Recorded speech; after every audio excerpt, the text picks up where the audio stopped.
Today bwana, katika darasa letu leo tutakuwa tunacheki pale tulipoishia, na hapa tutakuwa tunaendelea kwenye piano. Na katika piano bwana, lazima ujue kuna ngazi kubwa na ngazi ndogo. Na ngazi kubwa ni ile ambapo tunapozungumzia major scale.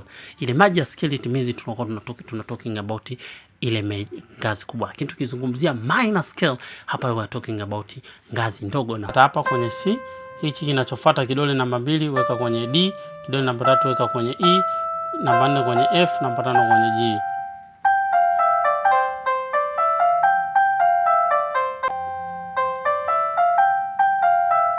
Fanya mazoezi haya kila siku ili uweze kuwa mzuri katika piano. Usiache. Taratibu, usio na haraka, nenda taratibu. Hatakiwa huku.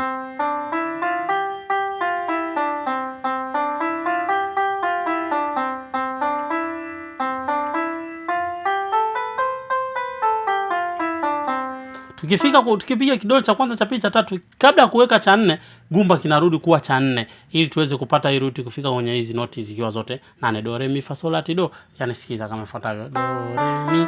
Hiki tunakihamisha.